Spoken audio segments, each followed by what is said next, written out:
Big boss 14 को एक हफ्ता जल्द ही पूरा होने वाला है और अभी से शो में हमें कई ट्विस्ट एंड टर्न्स देखने को मिल चुके हैं।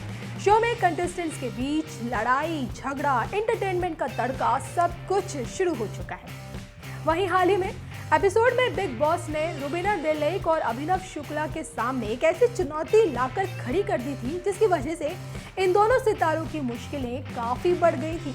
बिग बॉस ने अभिनव शुक्ला को अपनी इम्यूनिटी और रुबीना दिलेक में से किसी एक को चुनने का मौका दिया था और इस दौरान बिग बॉस ने अभिनव शुक्ला को बताया कि इम्यूनिटी के बदले वो रुबीना दिलेक को बिग बॉस 14 के घर में एंट्री दिलवा सकते हैं।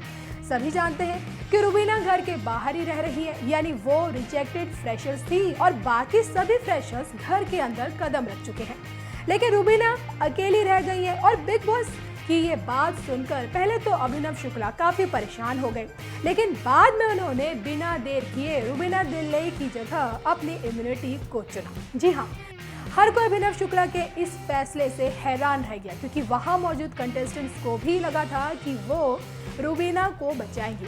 कुछ लोग तो इस फैसले के लिए अभिनव शुक्ला को खरी खोटी भी सुनाने अब लग चुके हैं, तो कुछ लोग उनके इस फैसले को बिल्कुल सही बता रहे हैं। I totally support Abhinav का decision. The maturity and understanding they both have in their relationship is thing to learn. Big Boss 14. Abhinav Shukla ने खेल में बने रहने के लिए इम्यूनिटी को चूज किया और रुबीना ने उसके इस डिसीजन को बड़े सेंसिबली समझा और कोई फालतू का ड्रामा नहीं किया।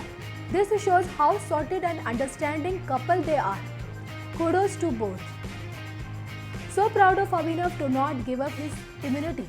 Now Rubina will be in house because of her own capabilities and not because of her hubby. I am loving them. बड़ा जेन्युइन बंदा है ये शुक्ला जी नंबर 2। अभिनव का ये मूव लोगों को काफी पसंद आया है और इस बार अभिनव खतरे में नहीं है। वहीं रुबीना की अगर बात की जाए तो वो नॉमिनेशन से बच चुकी है। नॉमिनेशन टास्क ज्वेल थीफ के दौरान सिद्धार्थ की टीम विजय बनी थी और जिसमें निखिल रंबोली, रुबीना दिलेक, पवित्रा पुनिया और सारा गुरपाल थे और ये 4 कंटेस्टेंट्स इस वीक नॉमिनेट होने से बच गए हैं।